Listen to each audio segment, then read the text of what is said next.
Assembly ఎన్నికల్లో విక్టరీతో కాంగ్రెస్ నేతలు క్యాడర్లో కొత్త జోష్ వచ్చింది. ఇదే ఊపుతో లోక్సభ ఎలక్షన్స్ లో మెజారిటీ సీట్లలో గెలిపే లక్ష్యంగా వ్యూహాలు రచిస్తోంది హస్తం పార్టీ. ఎంపీ ఎన్నికల్లో పోటీ చేసేందుకు నేతలు తీవ్రంగా పోటీ పడుతున్నారు. కొన్ని పార్లమెంటు స్థానాల్లో పోటీ తీవ్రంగా ఉంది. పార్లమెంటు పరిధిలో ఎమ్మెల్యేలు, జిల్లా నేతల అభిప్రాయాలు సేకరించి టికెట్ కేటాయించే అవకాశం ఉంది. అన్ని స్థానాల్లో బలమైన అభ్యర్థులను పోటీకి పెట్టాలని యోచిస్తోంది హైకమాండ్. 16 ఎంపీ సీట్లపై సీరియస్ గా వర్కౌట్ చేస్తున్నారు నేతలు. ఇప్పటికే పార్లమెంటు స్థానాలకు ఇన్ఛార్జీలుగా మంత్రులు, అబ్జర్వర్లుగా ఏఐసీసీ నేతలను నియమించింది పార్టీ హైకమాండ్. ఇక సెగ్మెంట్ల వారీగా టికెట్లు ఆశిస్తున్న నేతలను చూస్తే కరీంనగర్లో ఎన్ఎస్యూఐ నేత బలమూరి వెంకట్తో పాటు సీనియర్ నేతలు జీవన్ రెడ్డి, కటకం మృత్యుంజయన్ టికెట్ ఆశిస్తున్నారు. పెద్దపల్లిలో గడ్డం వంశీ టికెట్ రేసులో ఉన్నారు. ఆదిలాబాద్ పార్లమెంటు సీటుకు నరేష్ జాదవ్తో పాటు సేవాలాల్ రాథోడ్, నిజామాబాద్లో మహేష్ కుమార్ గౌడ్, ఈరవత్రి అనిల్ టికెట్ ఎక్స్పెక్ట్ చేస్తున్నారు. మెదక్ పార్లమెంట్ టికెట్ కోసం సీనియర్ నేత జగ్గారెడ్డి, అనిల్ కుమార్ లాబింగ్ చేస్తున్నట్టు సమాచారం. జహీరాబాద్ సీట్లో పోటీకి రెడీ అవుతున్నారు మాజీ ఎంపీ సురేష్ షెట్కర్. ఇక మల్కాజిగిరి పార్లమెంటు బరిలో ఉండేందుకు మాజీ ఎమ్మెల్యే మైనంపల్లి హనుమంతరావుతో పాటు హరివర్ధన్ రెడ్డి యత్నిస్తున్నారు. సికింద్రాబాద్ పార్లమెంటు టికెట్ కోసం అనిల్ కుమార్ యాదవ్, డాక్టర్ వినయ్ కుమార్ ప్రయత్నాలు చేస్తున్నారు. చేవెళ్ల ఎంపీ టికెట్ కోసం మాజీ ఎమ్మెల్యే కేఎల్ఆర్, చిగురింత పారిజాత, యువనేత మరి ఆదిత్యారెడ్డి యత్నిస్తున్నట్లు తెలుస్తోంది.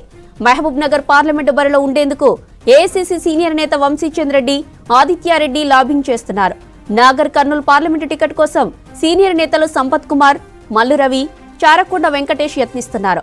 ఇక నల్లగొండ ఎంపీ టికెట్ కోసం సీనియర్ నేత మాజీ మంత్రి జానారెడ్డి, సూర్యాపేటకు చెందిన పటేల్ రమేష్ రెడ్డి పోటీ పడుతున్నారు.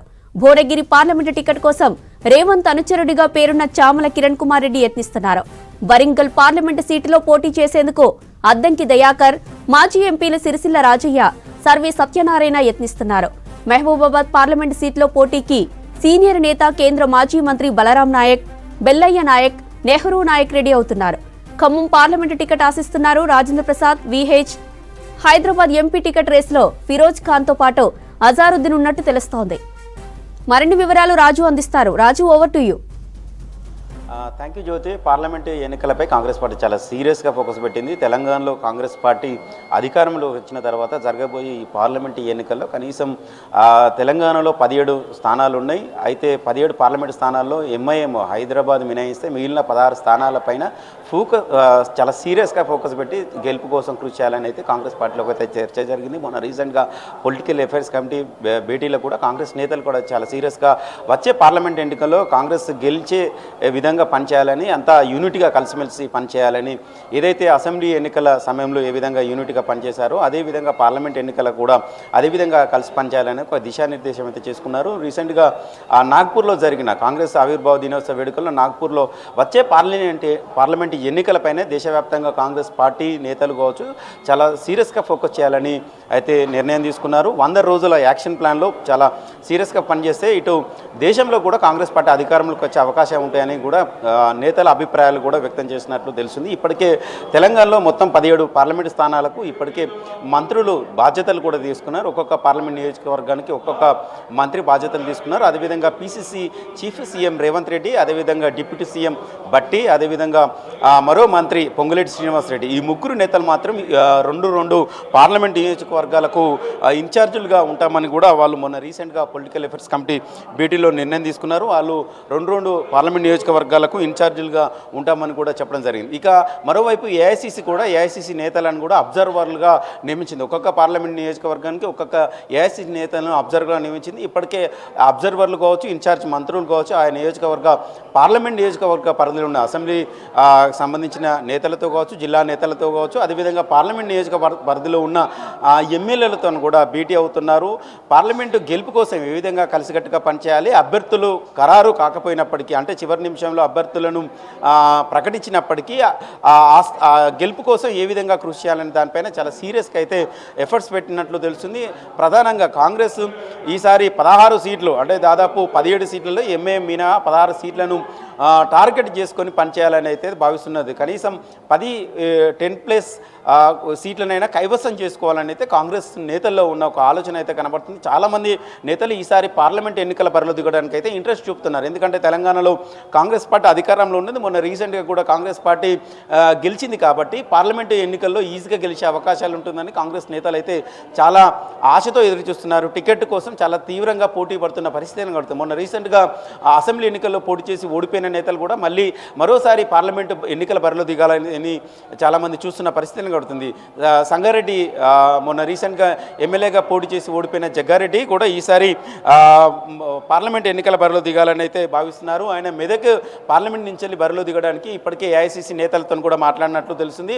ఒకవేళ తనకు అవకాశం ఇవ్వకపోయినా తన సతీమణి నిర్మల జగ్గారెడ్డి కూడా అవకాశం ఉంటే ఇవ్వచ్చు అని కూడా కోరినట్లు తెలుస్తుంది. అదేవిధంగా అనిల్ కుమార్ అక్కడి నుంచి వెళ్ళి కూడా మరొక ఆస్పిరెంట్ కూడా మెదక్ సీటు కోసం సీరియస్గా ట్రై చేస్తున్నారు. అదేవిధంగా కరీంనగర్ జిల్లా నుంచి చూసుకున్నట్లయితే ఎన్ఎస్యు వెంకట్ మొన్న రీసెంట్గా ఆయన అసెంబ్లీ టికెట్ ఆశించి భంగపడ్డారు. ఆయన ఈసారి కరీంనగర్ పార్లమెంట్ నుంచి వెళ్ళి పోటీ చేయడానికి ఇంట్రెస్ట్గా ఉన్నారు. ఇప్పటికే ఏఐసిసి నేతలను కూడా ఆయన టికెట్ ఇస్తే పోటీ చేస్తామని కూడా చెప్పినట్లు తెలుస్తుంది. అదేవిధంగా అక్కడి నుంచి వెళ్ళి మరొక ఎమ్మెల్సీ జీవన్ రెడ్డి మొన్న రీసెంట్గా జగిత్యాల నుంచి పోటీ చేసి ఓడిపోయిన జీవన్ రెడ్డి కూడా కరీంనగర్ టికెట్ పైన ఆశలు పెట్టుకున్నారు, ఎంపీ టికెట్ మీద.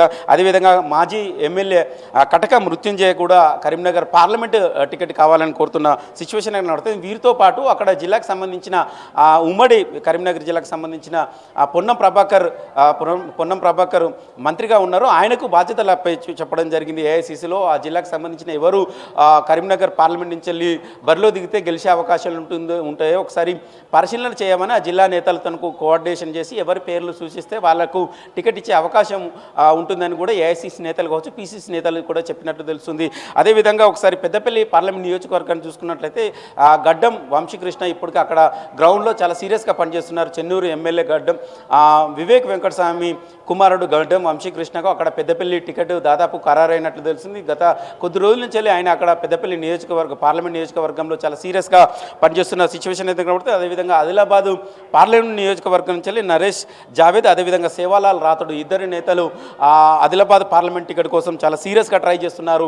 అదేవిధంగా చూసుకున్నట్లయితే నిజామాబాద్ నుంచి PCC working president Mahesh Kumar Goud మొన్న రీసెంట్గా ఆయన ఎమ్మెల్యే టికెట్ ఆశించి భంగపడ్డారు. అదేవిధంగా మాజీ ఎమ్మెల్యే ఈరవర్త్ అనిల్ కూడా ఇద్దరు నేతలు నిజామాబాద్ పార్లమెంట్ టికెట్ కోసం చాలా సీరియస్గా ట్రై చేస్తున్న పరిస్థితి కనబడుతుంది. దాంతోపాటు నిజామాబాద్ నుంచి సినీ నిర్మాత దిల్ రాజు పేరు కూడా వినబడుతుంది. కాంగ్రెస్ పార్టీలో ఆయన చేర్చుకొని ఆయన కూడా టికెట్ ఇచ్చే అవకాశాలు ఉన్నట్లు కూడా కాంగ్రెస్ పార్టీలో అయితే ఒక చర్చ జరుగుతుంది. మొన్న అసెంబ్లీ ఎన్నికల సమయంలో కూడా ఆయన పేరు వినపడింది, కానీ ఆయన పోటీ చేయడానికి ఇంట్రెస్ట్గా లేరు. కానీ ఈసారి ఎంపీ టికెట్ ఇస్తే పోటీ చేస్తారేమో ఒకసారి తెలుసుకునే ప్రయత్నం అయితే కాంగ్రెస్ నేతలు చేస్తున్నారు. ఒకవేళ ఆయన ఇంట్రెస్ట్ ఉంటే నిజామాబాద్ టికెట్ ఇవ్వడానికి కూడా కాంగ్రెస్ నేతలు సిద్ధంగా ఉన్నట్లయితే తెలుస్తుంది. అదేవిధంగా జహీరాబాద్ నుంచి మాజీ ఎంపీ సురేష్ షెట్కర్ పేరు ప్రధానంగా వినబడుతుంది. మొన్న రీసెంట్గా నారాయణఖేడ్ టికెట్ ఆయన పేరు మొదటి పేరు వినబడిన తర్వాత అక్కడ సంజీవ్ రెడ్డికి టికెట్ కన్ఫర్మ్ చేశారు. అయితే అక్కడ సురేష్ షెట్కర్ పేరు ప్రధానంగా అయితే వినబడుతుంది. సురేష్ షెట్కర్కు టికెట్ ఇస్తే గెలిచే అవకాశం అయితే కనబడుతుంది. కాబట్టి సురేష్ షెట్కర్కే ఈసారి టికెట్ ఇచ్చే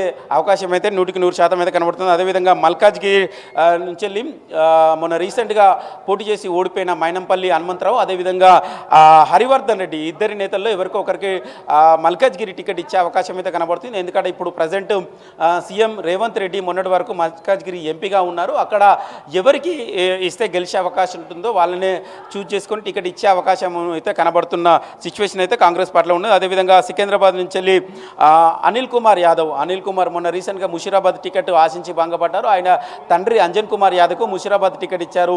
అనిల్కు సికింద్రాబాద్ పార్లమెంటరీ టికెట్ ఆశిస్తున్నారు. అదేవిధంగా ఖైరతాబాద్ డీసీసీ ప్రెసిడెంట్గా ఉన్న రోహిన్ రెడ్డి కూడా సికింద్రాబాద్ టికెట్ ఆశిస్తున్నారు. దాంతోపాటు డాక్టర్ వినయ్ కుమార్ కూడా సికింద్రాబాద్ టికెట్ పై ఆశలు పెట్టుకున్నారు. దాంతోపాటు చేవల్ల నుంచి మొన్న రీసెంట్గా మహేశ్వరం నుంచి పోటీ చేసి ఓడిపోయిన కేఎల్ఆర్ కావచ్చు, అదేవిధంగా మహేశ్వర టికెట్ ఆశించి భంగపడ్డ పారిజాత నరసింహారెడ్డి వీళ్ళిద్దరి పేర్లు పరిశీలనలో ఉన్నాయి ఇప్పటికే. దాంతోపాటు అదేవిధంగా మర్రి ఆదిత్యారెడ్డి పేరు కూడా చేవల్ల పార్లమెంటు స్థానం పరిధిలో టికెట్ ఇవ్వడానికి సంబంధించిన అంశం పైన పరిశీలన ఉంది. అదేవిధంగా మహబూబ్ నగర్ నుంచి వంశీచంద్ రెడ్డి ఏఐసిసి నేత అయిన వంశీచంద్ రెడ్డి కూడా మహబూబ్ నగర్ పార్లమెంట్ టికెట్ పేరు పరిశీలనలో ఉంది. అదేవిధంగా ఆదిత్యారెడ్డి పేరు పరిశీలనలో ఉంది. అదేవిధంగా నాగర్ కర్నూల్ నుంచి సంపత్ కుమార్ మాజీ ఎమ్మెల్యే మొన్న రీసెంట్గా ఆయన పోటీ చేసి ఓడిపోయారు. ఆయన ఏఐసిసి ప్రెసిడెంట్ మల్లికార్జున ఖర్గేకి అత్యంత సన్నిహితులు సంపత్ కుమార్, అదేవిధంగా మల్లు రవి, దాంతోపాటు చారగొండ వెంకటేష్, ఈ ముగ్గురి పేర్లు నాగర్ కర్నూలు పార్లమెంటు సీటుకు పరిశీలనలో ఉన్నాయి. అదేవిధంగా నల్గొండ నుంచి జానారెడ్డి, పటేల్ రమేష్ రెడ్డి మొన్న మిర్యాలగూడ టికెట్ ఆశించి భంగపడ్డారు. అదేవిధంగా కాంగ్రెస్ పార్టీలో సీనియర్ నేతగా చెప్పుకునే జానారెడ్డి కూడా ఈసారి పార్లమెంటుకు పోటీ చేసే అవకాశాలు కూడా ఉన్నాయని కూడా కాంగ్రెస్ పార్టీలో ఒక చర్చ జరుగుతుంది. సో మరి నల్గొండ నుంచి ఇద్దరిలో ఎవరిని కన్ఫర్మ్ చేస్తారో తెలియాల్సి ఉంది. అదేవిధంగా భువనగిరి పార్లమెంట్ నుంచి చామల కిరణ్ కుమార్ రెడ్డి పేరు పరిశీలనలో ఉంది. చామల కిరణ్ కుమార్ రెడ్డి మొన్న రీసెంట్గా భువనగిరి పరిధిలో ఉన్న అసెంబ్లీ సంబంధించిన ఎమ్మెల్యేల గెలుపు కోసం చామల కిరణ్ కుమార్ రెడ్డి చాలా సీరియస్గా అక్కడ పనిచేశారు. అయితే రేవంత్ రెడ్డి అత్యంత సన్నిహితుల్లో కూడా చామల కిరణ్ కుమార్ రెడ్డి పేరు ఉంది కాబట్టి భువనగిరి టికెట్ ఆయనకే ఇచ్చే అవకాశాలు కూడా ఉన్నాయనేది ఒక చర్చ అయితే కొనసాగుతుంది. దాంతోపాటు మహబూబాబాద్ పార్లమెంట్ నుంచి వెళ్ళి బలరాం నాయక్, అదేవిధంగా బెల్లయ్య నాయక్, నెహ్రూ నాయక్ పేర్లు పరిశీలనలో ఉన్నాయి. బలరాం నాయక్ మొన్న రీసెంట్గా మహబూబాబాద్ పార్లమెంటు కంటే ముందు అసెంబ్లీ టికెట్ ఆశించారు. గతంలో ఆయన పార్లమెంటు సభ్యులుగా ఉన్నారు, మాజీ కేంద్ర మంత్రిగా ఉన్నారు. ఆయనకు ఈసారి కూడా మళ్ళీ పార్లమెంట్ టికెట్ ఇస్తానడంతో అసెంబ్లీ టికెట్ వదులుకున్నారు. సో ఈసారి ఆయనకు టికెట్ కన్ఫర్మ్ చేస్తారనేది కాంగ్రెస్ పార్టీలో ఒక చర్చ అయితే కొనసాగుతుంది. అదేవిధంగా ఖమ్మం పార్లమెంట్ నుంచి వెళ్ళి చూసుకున్నట్లయితే విహెచ్ కావచ్చు, అదేవిధంగా రాజేంద్ర ప్రసాద్, అదేవిధంగా ఝాన్సీ రెడ్డి మొన్న రీసెంట్గా పాలకుర్తి టికెట్ ఆశించారు. అయితే కొన్ని టెక్నికల్ కారణాల వల్ల వాళ్ళ కోడలకు ఇచ్చారు. అయితే తనకు ఖమ్మం పార్లమెంట్ టికెట్ ఇవ్వాలని కూడా పార్టీ నేతలతో చర్చించినట్లు తెలిసింది. దాంతోపాటు హైదరాబాదు పార్లమెంట్ నియోజకవర్గాన్ని చూసుకున్నట్లయితే ఫిరోజ్ ఖాన్, అదేవిధంగా అజారుద్దీన్, ఇద్దరు పేర్లు పరిశీలనలో ఉన్నాయి. ఇప్పటికే ఈ పరిశీలనలో ఉన్న పేర్లను కాంగ్రెస్ పార్టీ వారి పేర్లతోని సర్వేలు కూడా చేస్తున్నట్టు తెలిసింది. పార్లమెంటు నియోజకవర్గాల పరిధిలో ఆయా సంబంధించిన నేతలతో కూడా సర్వే చేస్తున్నట్టు తెలుస్తుంది. పార్టీలో వాళ్ళ బలాబలాలు కావచ్చు, దాని మీద పార్టీలో వాళ్ళ అభ్యర్థులుగా నిలబెడితే గెలుస్తారా లేదా వాళ్ళ ఎట్లా ఉంది అనేది కూడా కాంగ్రెస్ పార్టీ ఇప్పటికే వాళ్ళ పేర్లతో కూడా సర్వే చేసినట్టు తెలుస్తుంది. ఇంటర్నల్గా కూడా నేతలతో కూడా చర్చించినట్టు తెలుస్తుంది. మొత్తానికైతే కాంగ్రెస్ పార్టీ ఈసారి పార్లమెంట్ ఎన్నికలు చాలా సీరియస్గా తీసుకొని అయితే గెలిపే లక్ష్యంగా అయితే ముందుకెళ్లాలని భావిస్తున్నట్టు తెలిసింది. మొత్తం 17 స్థానాల్లో 16 స్థానాల్లో టార్గెట్ చేసుకున్నారు. 16 స్థానాల్లో కనీసం మెజార్టీ స్థానాలను కైవసం చేసుకునే లక్ష్యంగా అయితే ముందుకెళ్తున్నట్లు కాంగ్రెస్ పార్టీలో కనబడుతుంది. Jyothi. Right, thank you Raju.